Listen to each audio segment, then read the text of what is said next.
인류의 심판을 준비하는 내용이 91페이지에 나오는데요. 그 6장 13절로부터 16절. 근데 그 인류의 심판을 왜 준비시키는가? 거기 세 번째 문단에 보면 일찍이 나오죠. 일찍이.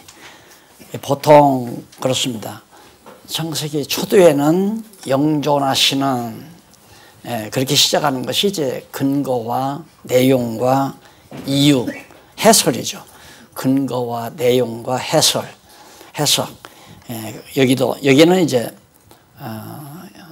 영존하시는 다음에는 이제 이전에, 조금 전에, 얼마 전에, 이전에 그것이 바로 지난번 말씀드렸듯이 근거 제시하고 지금 설명할 내용을 제시하고 그 설명할 내용에 대한 신학적 해석이 이제 마지막 나오고, 그게 매우 중요하다. 물론 다 중요하지만은 성경을 해석해 나가는 기본 틀을 일찍이 거기서부터 나오는데, 바로 이 인류의 심판을 준비하는 내용 중에 일찍이 여호와께서 아담과 하와에게 3대 언약을 수립하신 섭리를 계시하셨는데, 1장 28절이죠. 이를 근거로, 3대 언약을 근거로 패괴한 첫 아담 자손을 아주 멸하지 않고 노아 가족을 구원하실 심판 준비를 위한 섭리를 계시하신 것이다.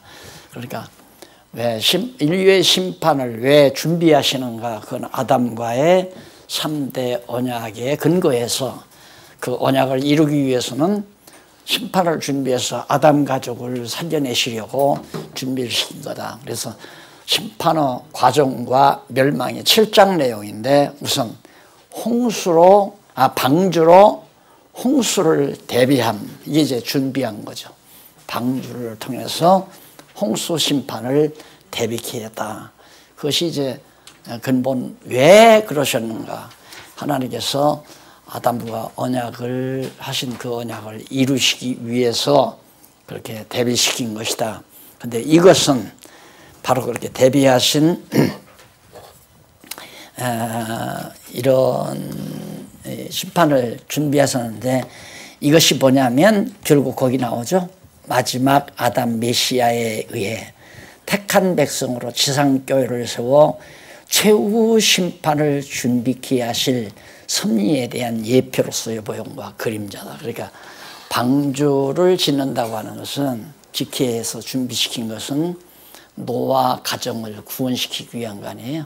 그렇듯이 방주가 그러니까 가정교회라고 볼 수 있죠. 그 에덴 동산은 부부교회라고 한다면, 아담과 하와 부부가 교회가 됐다면은 방주교회는 바로 가정교회입니다. 부부하고 아들 셋, 자부 셋, 그렇게 해서 하나의 가정단위의 교회로 볼 수 있죠.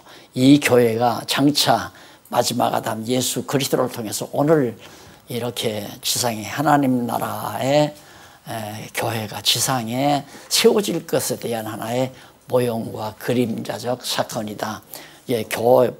방주를 지은 것은 노아 가정교회를 구원하려는 거고, 결국 이 지상에 주님의 몸된 교회를 세우신 것은 바로 인류의 구원, 택한 백성들의 인류교회죠. 전 인류교회를 구원하시려는 거고, 그 다음 종족교회가 있죠. 종족교회는 바로 신의 광야로 나온 이스라엘 백성, 민족교회입니다. 하나의 민족교회, 민족 단위로. 이제는 지금은 전 이방인들 모두 가운데 종족과 관계없이 영원전에 택함 받은 하나님의 백성들을 구원하시는 교회에 대한 모형과 그림자적 사건이다. 따라서 홍수 심판 역시도 장차 오실 메시아에 대한 예언이라고, 언약이라고 그렇게 보아서 틀림이 없죠.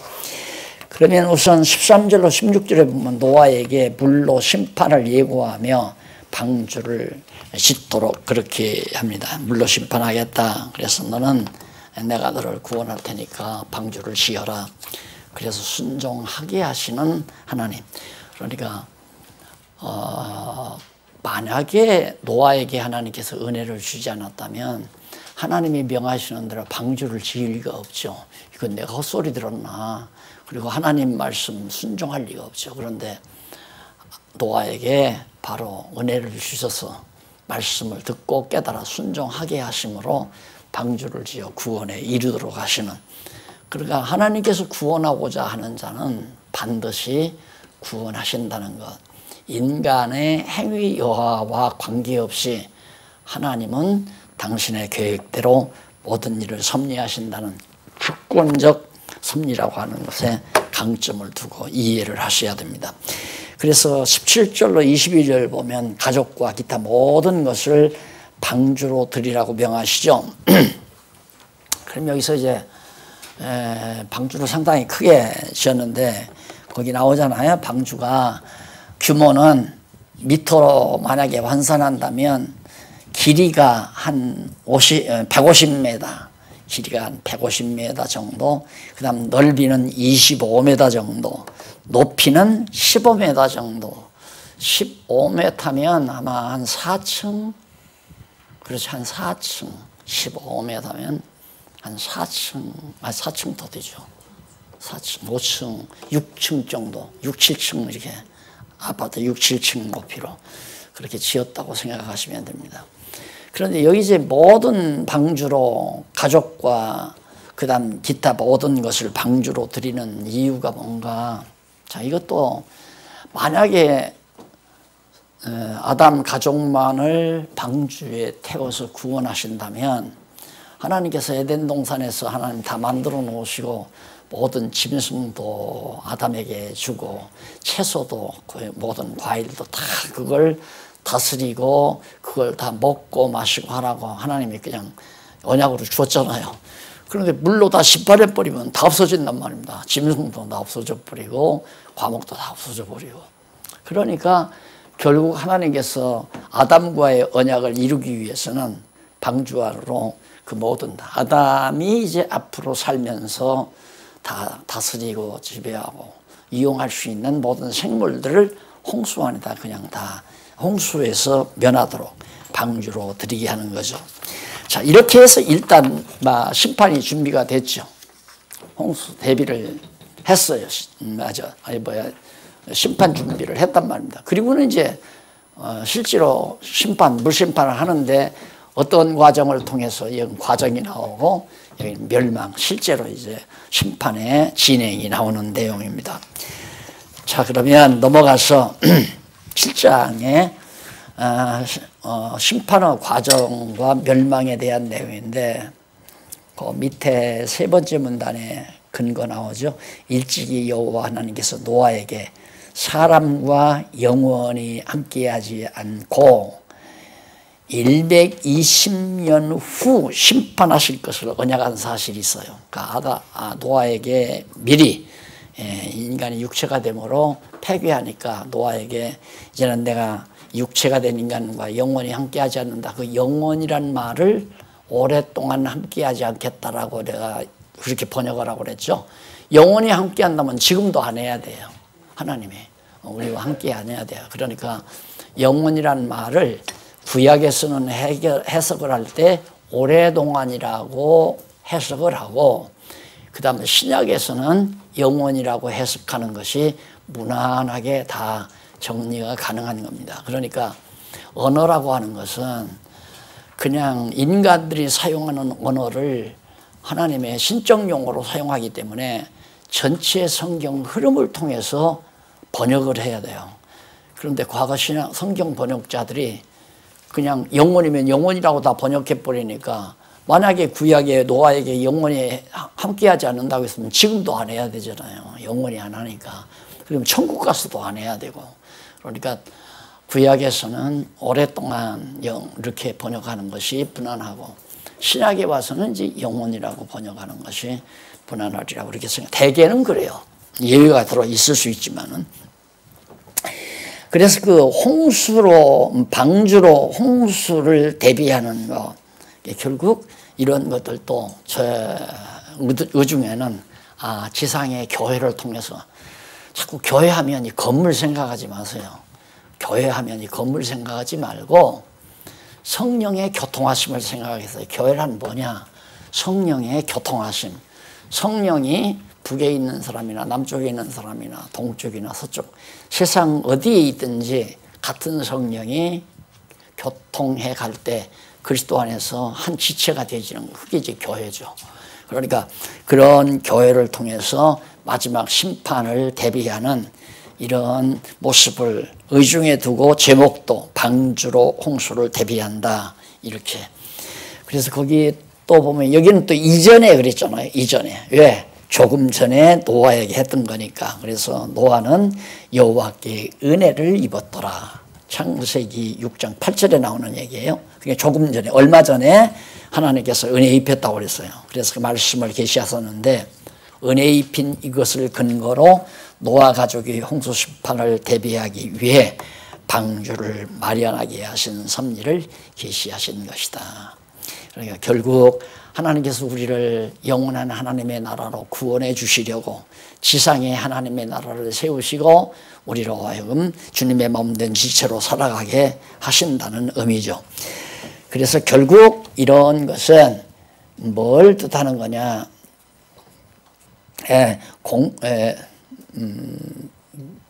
지상교회를 통해서 최후 심판을 대비하신 섭리에 대한, 대비케 하신 섭리에 대한 하나의 예표로 또 모형으로 그림자로 볼 수 있습니다. 이게 베드로전서 3장 20절에 보면 그 근거 자료가 다 소개가 되죠. 이거 일일이 이렇게 제가 여기서 다 확인하자면 진도를 영 못 나가요. 그러니까 그런 성경 구절은 여러분들은 직접 집에서 공부할 때 찾아서 한번 읽어보고 지나가는 것이 참 좋습니다. 그 다음 이제 7장 1절로 5절에 보면 짐승과 새의 씨를, 짐승과 새의 씨를 지면에 유전케 하라는 명을 준행하시는 내용입니다.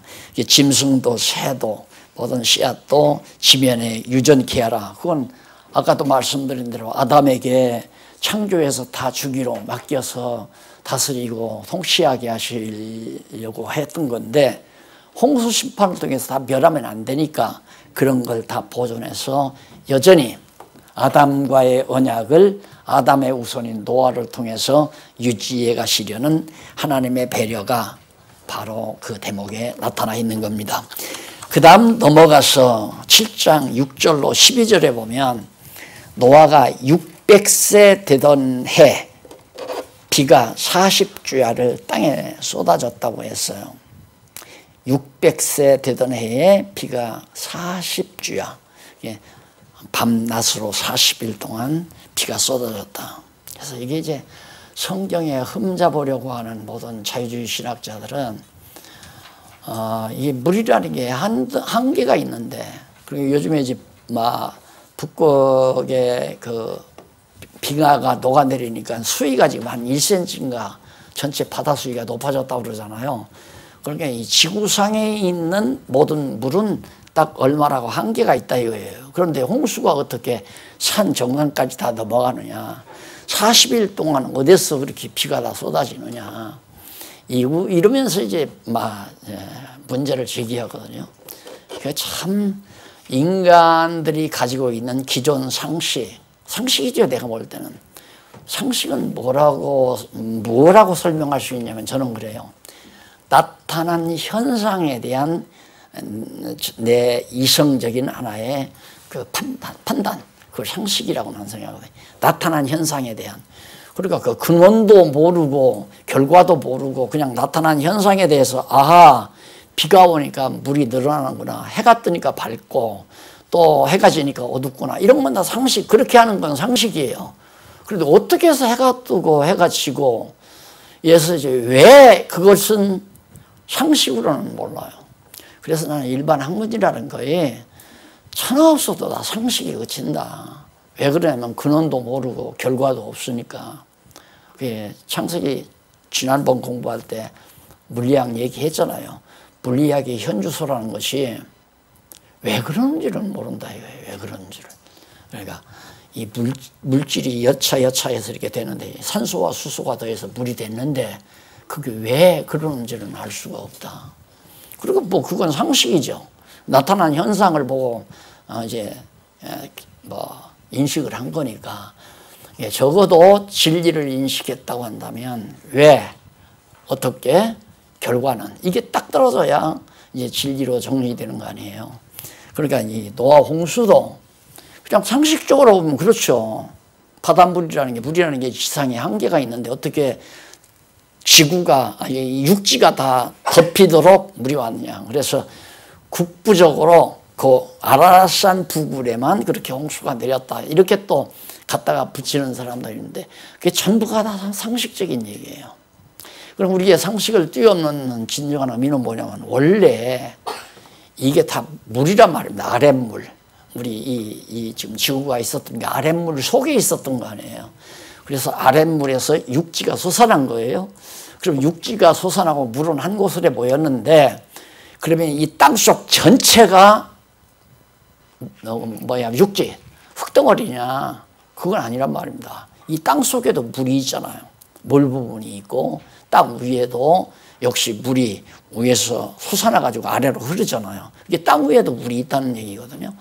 그러니까 설령 운물 세계의 물까지 뭐 하늘에 창이 열렸다 하니까 하늘에 창이 열렸다니까 운물 세계의 물이 아랫물 세계로 쏟아졌다. 물론 그것도 일리가 있는 얘기예요. 하나님께서 못하실 리가 없죠. 넉넉이 하늘 위에 있는 운물을 아랫물로 쏟아지게 해서 이렇게 지구가 완전히 물로 덮이게 그렇게 또 안 한다 하시더라도 하나님께서 물을 땅속에서 솟아나게 하시고 또 이 땅 위에 산소와 수소가 많은 것들을 다 결합시켜가지고 물로 하늘에서 막 쏟아지게 만들어도 충분히 지구를 덮고도 남게 하시는 하나님의 능력을 우리가 인정할 수 있잖아요. 그러니까 홍수 문제에 대해서 자꾸 진위를 갖다가 이 자유주의 신학자들이 자꾸만 헷갈리게 만드는 것들은 다 하나님의 전능하신 능력을 다 부인하는 전제를 가지고 그런 소리 하기 때문에 귀담아 들일 필요가 없다고 저는 생각을 합니다. 그래서 결국 7장 13절로 23절에 보면 생물을 홍수로 진멸합니다. 그러니까 방주에 들어오지 아니하는 모든 것들은 전부 홍수로 진멸해버리는 그런 결과가 이제 24절 마지막 절까지 나타나죠. 그 가운데 13절로 16절은 노아 가족과 모든 생물의 육체가 둘씩 방주로 들어가요. 둘씩 방주로 들어간다. 모든 생물의 육체가. 근데 이것도 이제 방주로 들어가는 그 내용 때문에 또 말씀이 참 또 이유가 좀 많아요. 앞에서는 7쌍씩 놓으라고 했는데 왜 뒤에는 한 쌍씩만 들어가느냐, 한 쌍씩 이렇게 암수가 한 쌍씩 들어가느냐.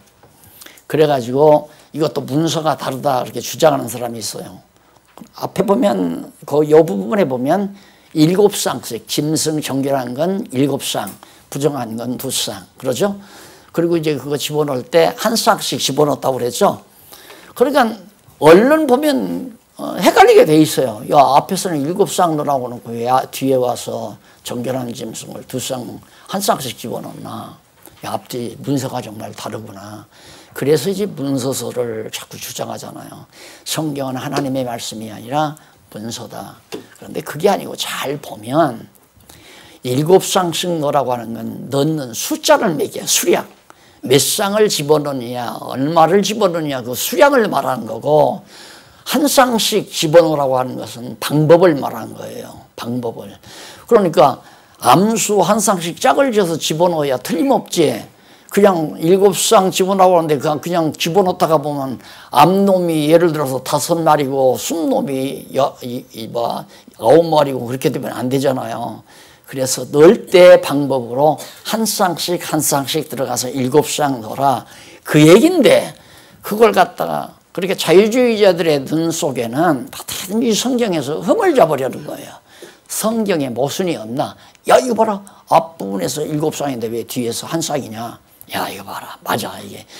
이게 틀림없이 문서임이 옛날 홍수 신화, 홍수 설화 이런 것들이 저 동쪽에 있는 설화에서 소라와 서쪽에 있는 소라를 이렇게 주워 모으다 보니까 앞뒤가 다르다. 2장에 나오는 여호와 이름도 마찬가지잖아요. 여호와 이름도. 그런데 여호와 이름이 언약을 세운 이후에 여호와 이름이 나오거든요. 그러니까 여호와 이름은 언약과 밀접한 관계가 있단 말입니다. 언약하시고 언약대로 이루시는 하나님의 고유명사를 여호와라고 하는 거니까 하나 하자가 없는 내용들이에요. 내가 볼 때는. 그런데 이 부분이 지금 왜 이렇게 진도가 참 어려웠느냐. 이 자유주의 신학자들이 말하는 엄청난 내용들이 이 속에 다 있습니다.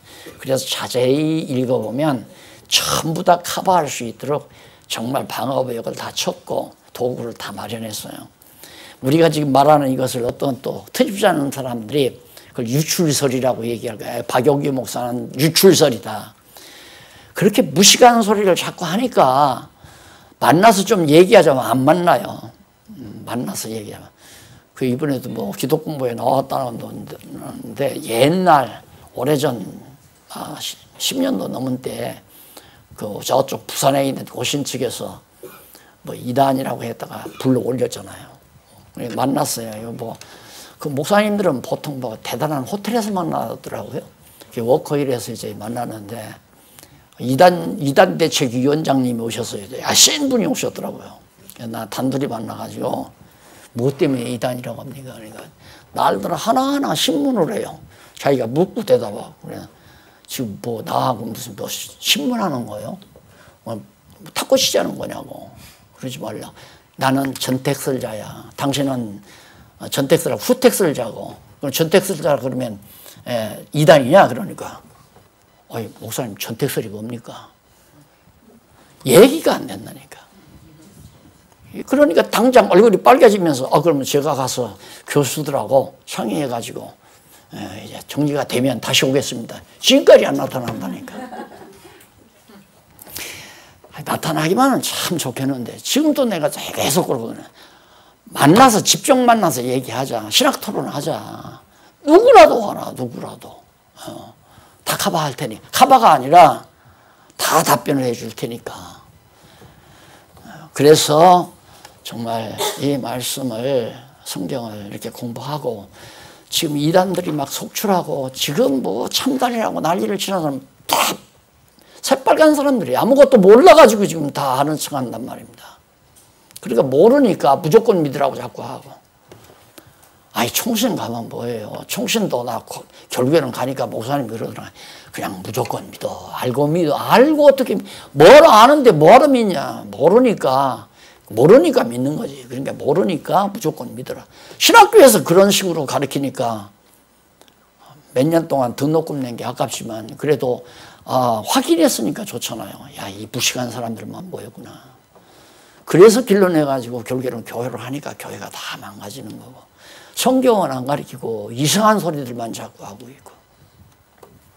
그래서 이렇게 목이 메이도록 말씀을 드린 건 여기 목사님들 많이 계셔서 지난번에도 한번 그랬죠. 왜 나 혼자만 해야 하냐. 좀 같이 하자. 어디 가서든지 한 사람이든 두 사람이든 놓고라도 성경대로 좀 가르치자. 목사만 성경 가르치나 성경 알면 누구나 가르칠 수 있는 거 아니에요. 그래서 호흡하는 생물이 다 죽어버리고 방주에 들어가는 것만 살게 됩니다. 그 다음 노아 가족이 구원하죠. 노아 가족을 구원시킨 8장이. 그래서 이 노아 가정이 받는 거하고요. 그 다음 이스라엘 백성들이 애굽에서 출애굽하는 거고 이 두 가지가 구원론의 그 근거입니다. 구속사 신학의 근거. 노아 홍수에서 노아 가족이 구원하는 거하고 이스라엘 백성들이 애굽에서 탈출하는 거. 거기를 근거 삼아서 신학을 정리하다 보니까 아까도 말씀드렸지만 구속사 신학이라고 하는 어설픈 논리를 만들어낼 수밖에 없죠. 그걸 장로교 창설자 칼빈은 아쉬워했어요. 그래서 이건 아니다. 그래서 결국 하나님 중심 신학으로 만들어가지고 명제는 정확하게 말을 했어요. 칼빈이. 하나님 영광, 하나님 주권. 왜 하나님께서 천지만물을 창조하고 이렇게 계시했느냐. 결국 하나님 영광을 드러내기 위해서. 그럼 뭘로? 당신의 주권적 섭리로. 그래서 하나님 주권, 하나님 영광.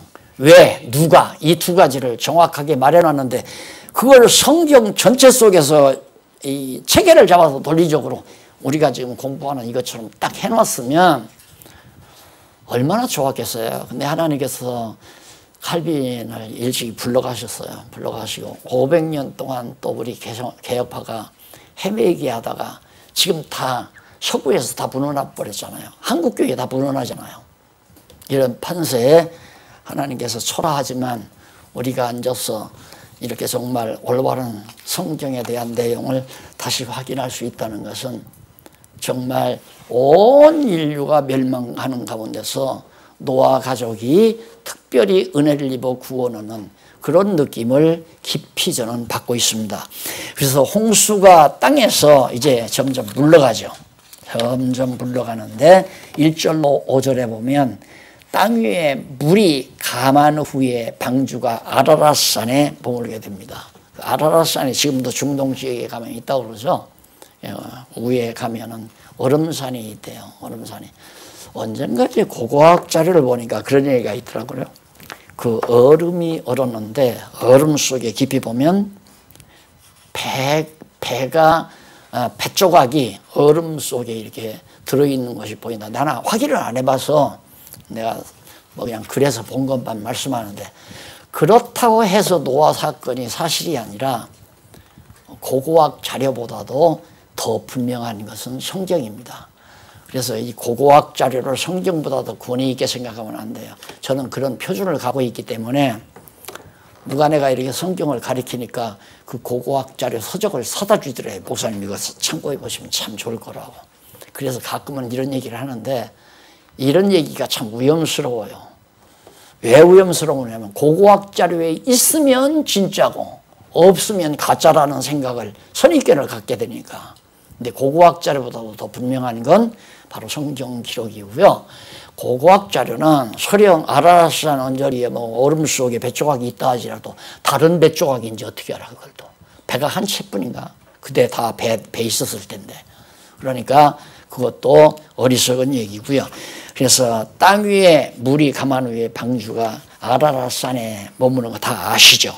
그 다음 이제 6절로 12절에 보면 노아가 방주에서 내어놓은 비둘기가 돌아오지 않는 대목입니다. 처음에 물이 감하니까 좀 있다가 이제 방주에서 비둘기를 내보내 봤어요. 비둘기는 다시 돌아오는 속성을 지니고 있거든요. 자기가 있던 곳에 다시 돌아오는 속성.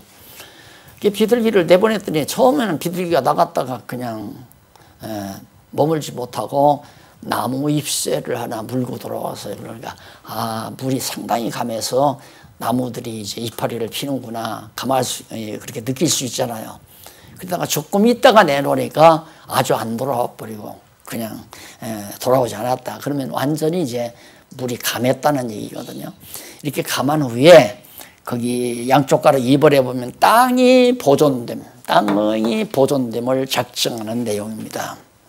자, 거기도 보면 그 근거 제일 밑에서 세 번째 줄 근거 일찍이 하나님께서 아담에게 자손이 생육하고 번성하여 땅에 충만하라 땅을 정복하라고 언약하셨죠. 그러면 땅을 보존하기로 작정하신 이유가 뭔가? 땅 언약대로 땅을 주시려고 아담의 후손에게 땅을 주시기 위해서 땅 다 없애버리면 안 되잖아요. 그래서 하나님이 땅을 없어지지 아니하고 보존하신다고 하는 작정을 하나님이 하시는 내용이 22절까지 나와요. 거기 13절로 19절에 보면 넘어가서 104페이지에 노아가 그 가족과 모든 생물과 더불어 방주에서 이제 내려오죠. 그럴 거 아닙니까? 물이 다 감했으니까 내려오고 그 다음 20절로 22절에 보면 노아의 번제 후에 여호와 중심의 땅의 보존을 땅을 그냥 하나님 스스로가 이 땅을 잘 보존해야 되겠다 하고 그렇게 하셨다는 얘기입니다. 그러니까 노아는 나오자마자 짐승 그러니까 정결한 짐승 7쌍 그리고 부정한 것은 불상 들어가잖아요. 근데 정결한 짐승을 잡아서 하나님 앞에 번제를 드리고 나서 그 번제를 받으신 여호와 하나님께서 결국 땅은 내가 보존해야 되겠다, 그렇게 마음으로 작정하는 내용. 거기 보면 이제 밑에서 줄바꾼 데 나오죠. 아래 줄바꾼 데 보면 줄바꾼 우회로 여섯째 줄 뒷부분에 보시면 여기 땅이 있는 동안이라는 말은 땅이 시한부의 존재인 것을 암시하는 말이다. 땅이 있는 동안, 그러니까 그 위에 보면은, 그 위에 쪽으로 보면은 줄바꾼데 위에 중간쯤 보면 줄바꾼데 여호와께서 노아의 번제를 받으시고 사람으로 인해 땅을 다시는 저주하지 않으실 것을 맹세하셨습니다. 땅을 다시는 물로 저주하지 않아야 되겠다. 그 이유가 뭐냐면 사람이 어려서부터 악하기 때문이라고 하셨다. 사람이 원래 어려서부터, 태어나면서부터 다 악한 존재인데 인간이 악하다고 땅을 저주하고 심판한다면 항상 심판해야 되잖아요. 그래서 곧 타락한 인간은 죄 중에 잉태되어 죄 중에 출생함으로 어려서부터 악한 존재일 수밖에 없다. 그러므로 사람으로 인해 땅을 저주한다면 땅은 존속되지 못할 것이기 때문이라는 뜻으로 이해되죠. 그리고 땅이 있는 동안까지란 말은 땅이 유한한 존재, 이거 없어질 거죠. 그래서 하나님이 창조하신 첫날 태초에 지으신 천지 나오잖아요. 그 땅은 영원한 땅이지만은 둘째 날에 지으신 육지와 바다, 물속에서 육지가 솟아나서 나온 그 땅이 이제 에덴 동산의 땅과 같은 거거든요. 거기에서 저주가 덮인 것이 오늘 우리가 살고 있는 이 땅이란 말입니다. 그러니까 이 땅은 없어져요. 그래, 새하늘과 새 땅이 오는 거죠. 그 새하늘과 새 땅이 태초에 창조한 천지, 그 땅이 이제 마지막 드러나서 영원한 천국과 영원한 지옥으로 그렇게 전립되는 겁니다. 자, 이렇게 해서 이제 8장이 끝내지고요. 그 다음 9장부터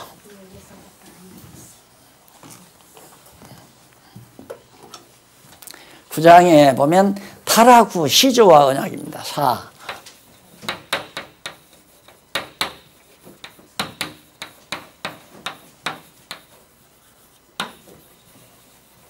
언약. 자, 이게 이제 9장부터 11장까지.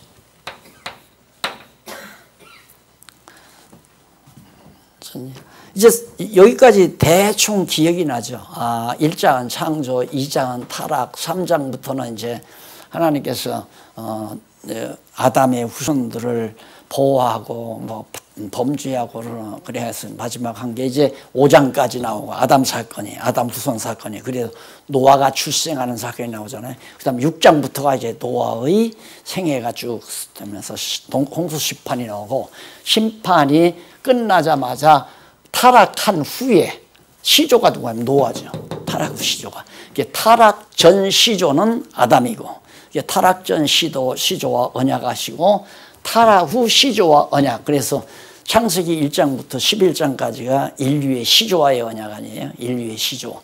그러니까 인류의 시조 가운데 타락 전 시조는 아담이고 타락 후 시조는 노아란 말입니다. 네, 노아에게 언약한 거나 아담에게 언약한 거나 방불해요. 노아에게도 생육하고 번성하라. 그리고 보존해 놓으신 이 땅을 네가 정복하고 내 자손에게 이 땅에 충만해서 다 이 땅에서 퍼져 살게 하겠다. 이것이 이제 노아에게 한 언약이거든요.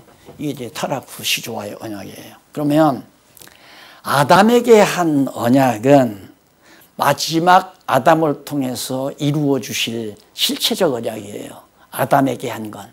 첫 아담, 타락 이전에 한 건. 그러면 타락 후에 한 노아에게 한 언약은 뭐냐? 타락 후이기 때문에 이것도 역시 마지막 아담을 통해서 이루어 주실 실체적 언약이 아니라 이것은 모형이에요. 예표로서의 모형과 그림자. 이게 아담에게 한 언약은. 그러니까 시조와의 언약 가운데 실체적으로 아담에게 이루어 주실 아담에 대한 언약도 있지만은 모형적으로 계시해 주신 언약해 주신 노아와의 언약이에요. 그러니까 이 노아와의 언약은 언제까지 장차 마지막 예수 그리스도께서 오셔서 이루실 때까지 이루어질 언약이에요. 이 노아와의 언약은. 근데 이것은 성경에 다 기록을 할 수가 없어요. 너무 많아서. 그럼 노아 이후에 인류 역사를 다 기록해야 되고 대한민국 설립하는 것도 기억해야 되고 대한민국 6.25 동란 일어난 것도 성경에 다 기록해야 되고 그러면 성경이 얼마나 많겠어요. 그러니까 그게 안 되니까 노아와의 언약은 바로 이제 인류 역사, 일반 역사를 통해서 이루어지는 것을 우리가 감지를 할 수가 있죠. 노아와의 언약은. 그래서 세상 끝날까지 이루어질 거거든요, 이건. 그 다음에 이제 조금 11장 지나면 12장이면 아브라함 언약 나오잖아요. 그 아브라함 언약은 그건 열조와의 언약, 택한 선민들의 열조와의 언약이에요. 그건 이제 국부적인 이스라엘 민족을 하나 선택해서 그 민족의 역사를 통하여 바로 하나님 여호와심을 계시하시는 내용이죠. 그러니까 아브라함과의 언약은 예수님 오실 때까지 다 이루어져요. 그냥 구약시대에 다 이루어지는 거죠.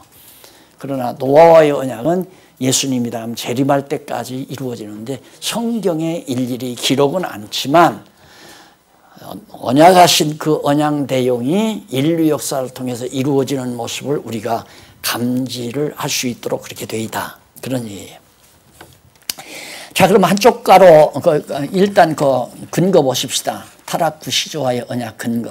거기 보면 일찍이 여호와 하나님께서 아담과 하와에게 자손 번성, 땅 정복 그리고 만물 통치에 대한 3대 언약을 수립하신 섭리를 계시하셨다. 그러니까 이건 이제 노아 때부터 아담 때까지는 상당히 오랜 시간 흘렸잖아요. 그래서 이건 일찍이, 초기에 일찍이, 그래서 일찍이라고 써놓은 겁니다. 이것은 바로 이를 근거로 이러한 3대 언약을 근거로 홍수 심판이 끝나고 타락 후 시조와의 언약에 대한 섭리를 계시하신 것이다. 그러니까 첫 아담과 맺으신 언약이 그러니까 앞서 아담과 언약을 내가 반드시 이루어 준다고 하는 것을 모형적으로 하나님께서 보여주는 것이 노아와의 언약이에요. 아, 창세기 1장 28절에서 한 언약이 유효하구나. 아직도 효력을 간직하고 있구나. 무산되지 않았다. 그 언약이 없어지지 않았다. 봐라. 내가 노아에게 이렇게 언약하고 이루어 주듯이 아담과의 언약도 마지막 아담을 통해서 이루어 줄 거다. 이제 그 얘기예요. 그래서 이건 모형으로 취급하고 아담에게 한 것은 실체로 취급하고 그렇으면 해석하는데 성경을 해석하는데 정말 지장이 전혀 없습니다.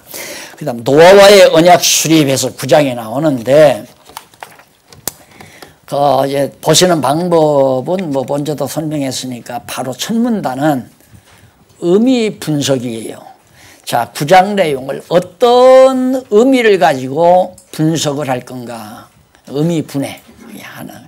어디 몇 절부터 몇 절까지. 그래서 1절부터 7절까지는 언약과 금령을 수립하신 내용이고 8절부터 17절은 언약의 증거를 알려주신 내용이고 18절로 29절은 아들들의 장래를 소원하는 내용이다. 이렇게 9장을 노아와 언약을 수립하는 내용을 의미적으로 분해해 놓고 그 분해를 간략하게 내용 정리를 하면 내용 요약이죠.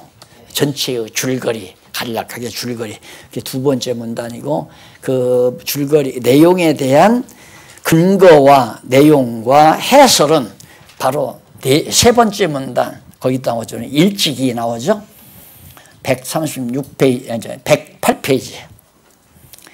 그 두 번째 문단, 일찍이 하나님께서 첫 아담에게 3대 언약을 수립하신 섭리를 계시하셨다. 이를 근거로, 이 언약을 근거로 타락 후 인류의 시조 노아와 언약을 수립하신 섭리를 계시하신 것이다. 그럼 이는 뭐냐? 이는 무슨 뜻이냐? 어떻게 해석할 거냐? 이는 마지막 아담 메시아에 의해 성취해 주실 언약에 대한 메시아를 통해서 아담의 언약을 메시아를 통해서 이루어 주실 것에 대한 예표로서의 모형과 그림자다. 딱 떨어지잖아요. 그러니까 노아와 언약한 것은 아담 언약 틀림없이 이루어 주마 하는 걸 미리 보여주는 거예요. 예를 들면 아기가 자라죠. 자라면 엄마가 백화점에 가서 살림살이를 사다 줘요. 플라스틱으로 만든 냉장고, 무슨 세척기, 그릇, 수저, 살림살이 다 장롱 사다 줘요. 사다 주면서 그걸로 이제 소꿉장을 하게 만들잖아요.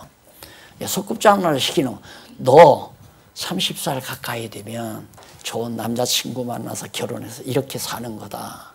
그게 모형 아니에요. 그게 소꿉장난은 모형 아니에요. 그러니까 엄마가 그런 장난을, 그런 놀이를 시키는 이유는 너 시집 내가 보내주마 하는 약속과 틀림없단 말입니다. 시집가 사는 건 실제로 사는 거고, 소꿉장난은 하나의 모형적으로 그렇게 놀이를 하는 거고, 그건 실제는 아니잖아요. 뭐 이웃집 사내아이 때라도 너는 아빠하고 나는 엄마 하자 그러면 엄마 아빠가 하는 거 보고 여보 밥 먹어 하면서 놀잖아요. 그거 다 모형이란 말입니다. 그러듯이 노아의 이 언약은 모형적이다 그렇게 생각을 하고 쭉 해석을 그렇게 해나가시면 잘 이어져 가지 않아요. 정확하게. 자, 그러면 우선 1절로 2절에 노아와 아들들에게 언약을 세우고 동물을 식물로 주죠. 자, 과거 에덴 동산에서는 채소와 열매가 음식이었어요. 채소와 열매가. 그런데 타락한 이후에는 동물을 그렇게 정결한 짐승, 양, 소 이거 다 잡아먹는데 일단 피는 먹지 말고 피는 삼가하라고 그렇게 주의를 주죠. 그것이 이제 3절로 5절에 고기의 생명인 피를 먹지 말아야 하는 이유를 알려줍니다. 왜 먹지 말아야 되는가? 무릇 산 동물은 너희의 식물이 될지라 채소같이 내가 이것을 다 너희에게 주노라. 그러나 고기를 그 생명되는 피채 먹지 말 것이니라. 내가 반드시 너희 피 곧 너희 생명의 피를 찾으리니 짐승이면 그 짐승에게서 사람이나 사람의 형제면 그에게서 그의 생명을 찾으리라.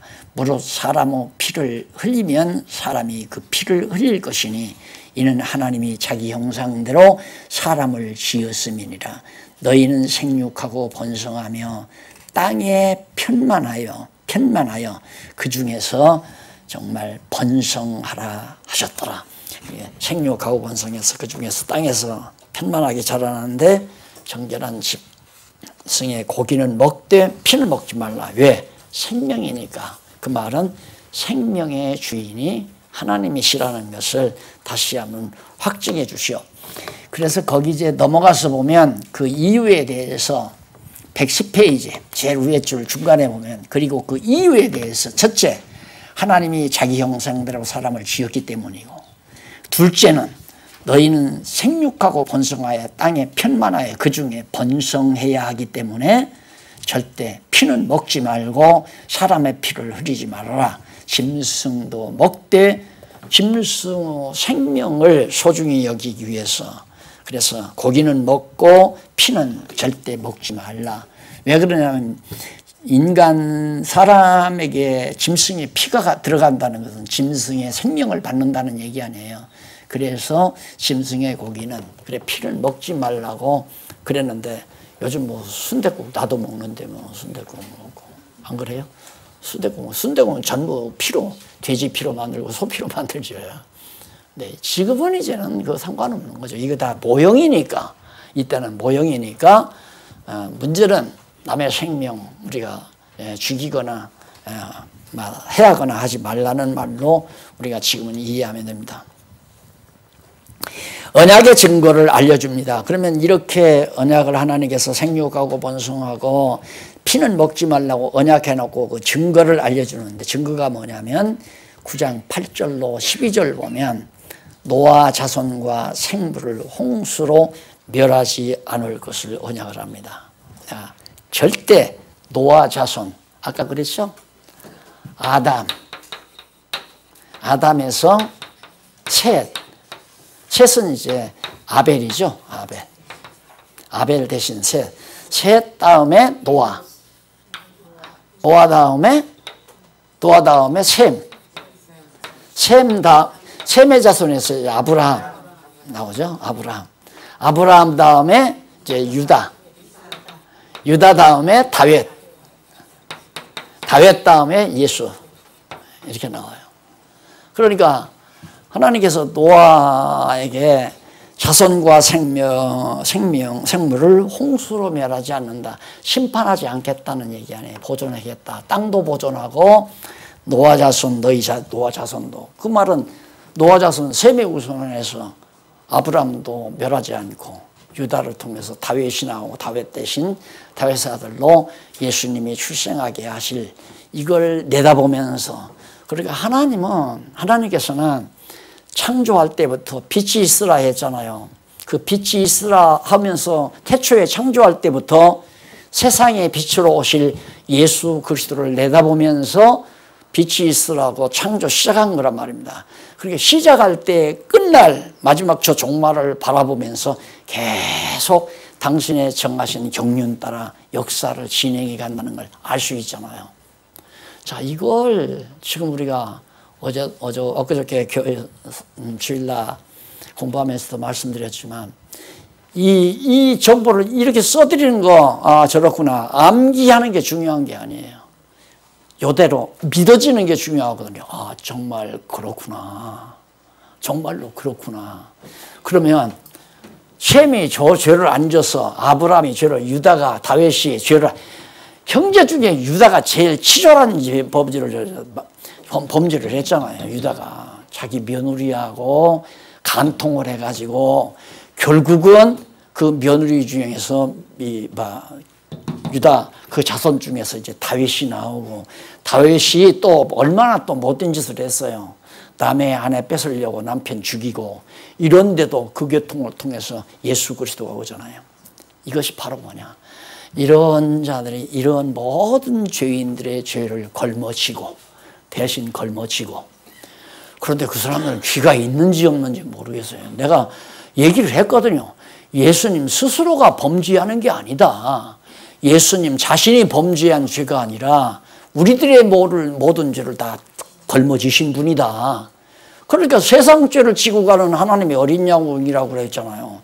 그래서 우리들의 죄를 대신 졌기 때문에 예수님이 죄인으로 오셨다는 얘기지 예수님이 무슨 당신이 죄를 져서 죄인이라는 말이 아니다. 그래서 통합 측에서 나를 1년 만에 풀어놨잖아요. 맞다 그 말은. 그래놓고는 또 주책 부린단 말입니다. 또 기독 신본지 기독 공본지 기독 종이 쪽진지는 모르지만 그래 거기다가 연구 보고서라 해서 연구할 게 세상에 없어서 그런 걸 연구해요. 몇십 년 전 쾌쾌 묵은 옛날 정보를 내가 공연에 열받아서 지금 그러죠. 욕할 때만 하라. 박용지 이름이라도 알아보라고 지금 공고해 주느라고 참 고마워요. 기독 공부 참 고맙다고. 맞잖아요. 아담도 죄인이고 셋도 죄인이고 노아도 셈도 아브라함 유다 모두 다 이 아브라함은 얼마나 또 얌세요. 자기 아내를 누이라고 해놓고 거짓말 찍찍 해가면서 그런 후손을 따라서 예수님이 이런 모든 인간들의 죄를 대신 걸머지고 오신 것이 바로 육체를 입으신 거란 말입니다. 그 말씀이 육신이 되어 왔다는 말은 영원한 말씀은 곧 하나님이고 하나님이 곧 말씀이고 그의 말씀과 하나님은 하나인데 이 말씀이 육신을 입고 왔다. 그러면 하나님이 육신을 입고 왔다는 얘기 아니에요. 그런데 삼위일체가 무슨 의미예요? 삼위일체예요. 그러니까 그 서구 사람들 그 돌머리 같은 서구 사람들 머리가 한계가 있는 거예요. 그 사람들은 뭔 연구하려면 막 다 쪼개놓잖아요. 전부 다 쪼개놓아요. 나는 우리 동양 사람은 쪼개놓질 않아요. 자꾸 모아놔요. 이렇게 붙여. 이거 여기다 붙이고 여기다 붙이고. 그리고는 마지막 어디로 가냐면 태극으로 가요. 그래서 동양 사람들이 연구하고서 이제 태극. 양, 예, 그 태극사삭이라고 그러잖아요. 그래서 이제 일월로를 만들어 놨지만 하나님은 모르고 있잖아요. 동양인들의 머리가 훨씬 서구 사람들의 머리보다 낫단 말입니다. 서구 사람들은 나눠요. 막 자꾸. 이것도 나누고 이것도 나누고 이것도 자꾸 나눠놓고는 나중에는 눈으로 보이지 아니하는 코까지 나눠놓고 알고 보니까 뭐 아무것도 없으니까 연구를 어떻게 해요. 그러니까 벽에 부딪힌 거죠. 아이 모르겠다. 그러니까 그냥 가만히 눈 감고 있다가 우리 그 뭐 앞서간 저 노벨 평화상 탄 누구야? 그 사람이 막 한마디 빅뱅 원리 그다음 블랙홀 이 말을 하니까 그게 물리학에 내가 뭘로 알아요? 블랙홀을 어떻게 알며 빅뱅 큰 폭발이 있었다. 그거 대개지. 왜 그걸 어떻게 아느냐 그러니까 지금도 우주가 팽창한다는 거예요. 이렇게 천체들이 자꾸 이렇게 멀어져 가니까 그때 탁 폭발해가지고 이게 점점 멀어져 가니까 그러면 그런 정도로 세게 폭발을 했으면 지구는 벌써 동태가 되든가 그냥 얼음덩어리가 됐어요. 폭발거리가 할 때 그냥 쏜살같이 가버리지 슬슬 이렇게 가는 게 어디 있어요. 폭발한 게 말도 안 되는 얘기지. 그러니까 지구가 움직이니까 그게 퍼져나가는 걸로 착각하는 거죠. 지구가 아니라 천체가 움직이잖아요. 전체 모든 천체가 다. 그래서 물리학에서 말하기를 모든 물체는 움직인다. 그런 것까지는 얘기를 해. 왜? 현상학이니까. 움직이죠. 지구도 지금 움직이잖아요. 그러나 우리는 움직이는 거 못 느끼죠. 하나님께서 기가 막힌 우주선을 만들어서 지금 우리가 우주선 타고 우주를 여행하는데 기껏 우리는 일본 온천 관광이나 가고 싶어하고 평양이나 좀 가고 싶어하고 하나님께서는 이 우주선 엄청난 우주선 고장날 필요도 없잖아요. 하나님께서 운전하니까 여기 타고 하나님이 화려하게 만드신 우주공간을 지금 유람하고 여행하고 있는데 그래서 홍수로 멸하지 않을 언약의 증거를 뭘로 보여요? 무지개로 보여주잖아요. 이게 물로 멸하지 않는다. 무지개와 이 비는 아주 밀접한 관계가 있어요. 그러니까 비 온 날 그치면 무지개가 지금도 뜨죠. 왜 그러냐면 비가 온 다음에는 수증기가 많아가지고 그 수증기를 뚫고 프리즘, 빛이 통과할 때 이제 무지개가 이렇게 나타나잖아요. 그런 역사를 통해서 봐라. 이 무지개 이걸 통하여 내가 다시는 이 땅을 물로 멸하지 않겠다 하는 얘기예요. 근데 도리어 이제 물로 멸하지 않지만은 불로는 멸할 거 아니에요. 근데 요즘 지금 점점 나오는 걸 보면 아주 크고 좋은 호수들이 점점 물이 잦아진다는 거예요. 그래 이제 사해바다가 아니라 사해바다도 가니까 물이 엄청 낮아졌어요. 그래서 가운데로 이렇게 물이 모아졌는데 더 이제 물이 더 짜진 거죠. 굉장히. 그러니까 요단강 물 갈릴리 호수에서 물이 많이 이게 내려와 가지고 홍해바다가 아니라 사해바다를 철렁철렁하게 이렇게 이제 가득히 메웠는데 그게 줄어져 가지고 점점 줄어져 가지고 지금 모든 세계적으로 물이 좀 줄어들잖아요. 그러면 물이 다 어디로 갔겠어요? 말라서 증발했나요? 증발한 것만 아니고 하나님께서 벌써 이게 이제 바닷물도 지금 1도가 높아졌대요. 1도가 높아지니까 북극의 얼음들이 다 녹아내리잖아요. 이 천지의 변화가 오는 거죠. 예, 천지의 변화. 그래서 정말 지진도 엄청난 지진이 나올 가능성이 충분히 있다고 지금 그 지질학계에서 그런 얘기도 하고 그러는데 어쨌든 지구의 대변화가 예고되는 그런 느낌을 강하게 받습니다. 그 다음 세 번째 보면 아들들의 장래 소원을 말합니다. 아들들에 대해서 장래를 소원하는 내용.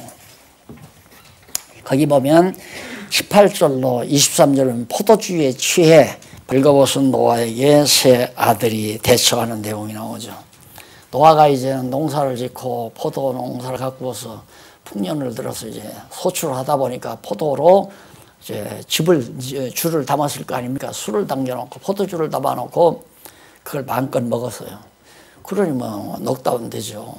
그러다 보니까 하체가 벗어지는 것도 모르고 잠이 들었는데, 그때 이제 함이 들어가서 보고 아버지의 수치를 보고 나와서 형들한테 쏘서 막 아버지가 지금 벌거벗고 있다 그러면서 했다 이 말입니다.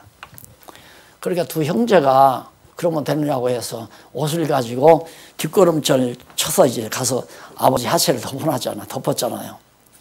그래 우선은 그 다음에 이제 노아가 하나님께로부터 감동을 받아서 새 아들에게 복을 빕니다. 저주와 복을 비는 거죠. 함, 너는 형제들의 종이 된다. 야베, 너는 일단은 창대케 된다. 그런데 창대한 다음에 셈, 너는 여호와를 찬양할지어다.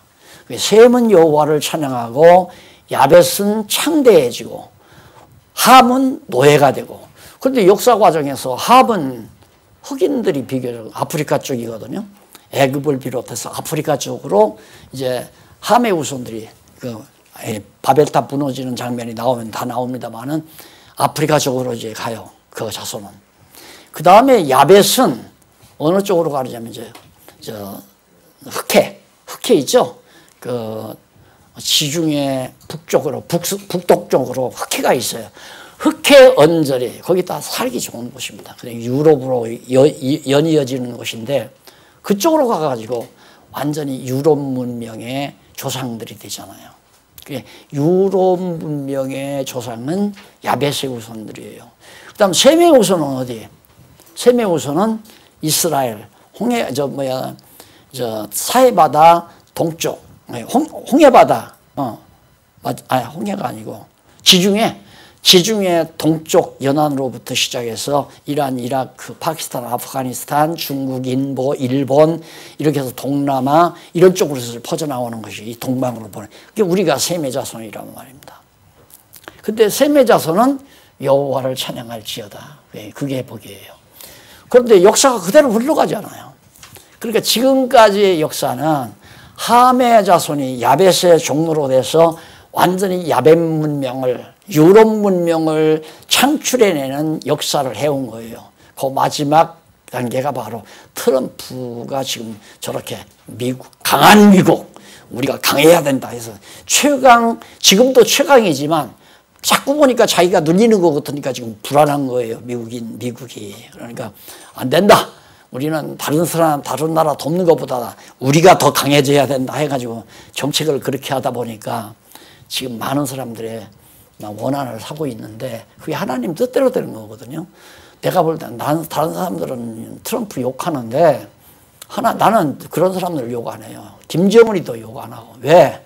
하나님께서 악한 날에 쓰시려고 다 준비해놓고 당신의 정하신 뜻을 위해서 예비해 놓은 인물들을 때때마다 등장시키니까. 그러면 남은 건 뭡니까? 셈의 자손 여호와 찬양하는 것밖에 없잖아요. 근데 야벳 족속들은 여호와라는 이름을 신약 성경에서 다 빼고 성경을 만들어서 예수를 믿었어요. 미친 정신 나간 인간들이. 그런데 셈의 후손인 오늘 우리 대한민국에서 빠진 여호와의 이름을 신약 성경에 다 찾아가지고 하나님은 여호와시다. 여호와 계시로 성경을 보게 해갖고 결국은 성경을 공부하다 보면 할렐루야 여호와를 찬송하는 이 아름다운 복을 셈의 자손으로부터 좀 출발시켜가지고 지금 중국, 인도로 계속해서 막 성령의 교통하심 따라서 예수 믿는 사람이 늘어나잖아요. 유럽은 다 교회가 다 주저앉는데 이 동양 사회는 계속 기독교가 팽창하니까 정신없어요. 지금 시진핑이는 기독교 이거 누르느라고. 기독교 못 일어나게 누르느라. 못 일어나게 누른다고 해서 눌러지나요? 그게. 일어나요. 분명히. 인도가 일어나고 막 지금 계속해서 동남아 쪽으로 기독교가 선교사들이 얼마나 맹활약을 합니까? 이 시대에 그래도 선두주자로 한국교회를 하나님이 세워놓으시고 잘못된 게 많지만 그래도 하나님이 쓰신단 말입니다. 그래서 이 시대에 우리가 이렇게 앉아서 성경을 통하여 여호와를 배운다고 하는 것은 셈은 여호와를 찬양할지어다. 노아를 통해서 언약하신 언약의 말씀을 하나님께서 이루시기 위한 정말 현실 역사, 지금 이 시대 역사에 놀라운 하나님의 섭니다. 이걸 결론 삼아서 오늘 강의 여기까지. 말씀을 드리고 다음 시간에 10장부터 읽어오시는데 창세기 20장까지 또 한번 집에서 복습하고 오시면 자손의 언약을 성취하는 내용입니다. 창세기 10장부터 11장까지가 누구 자손? 노아에게 했던 노아 자손이 함도 번창하고 야벳도 번창하고 셈도 번창합니다. 그러면 함은 노예 제도에 의해서 그렇게 야벳의 종로로 됐던 것도 하나님 언약 이루어진 거 아니에요. 아, 하나님 살아계시다 하는 게 너무 분명하죠. 기도하십시다. 자비하신 아버지 하나님, 살아계셔서 우주와 만물을 창조하실 뿐만 아니라 인류 역사를 주관하시고 섭리하시는 것을 다시 한번 확인하면서 여호와 찬양할 수 있는 믿음을 주신 걸 감사합니다. 잊지 말게 하시고 우리의 일 속에 깊이 이 진리가 뿌리내리도록 역사하시옵소서. 예수님 이름으로 기도드립니다. 아멘. 수고하셨습니다.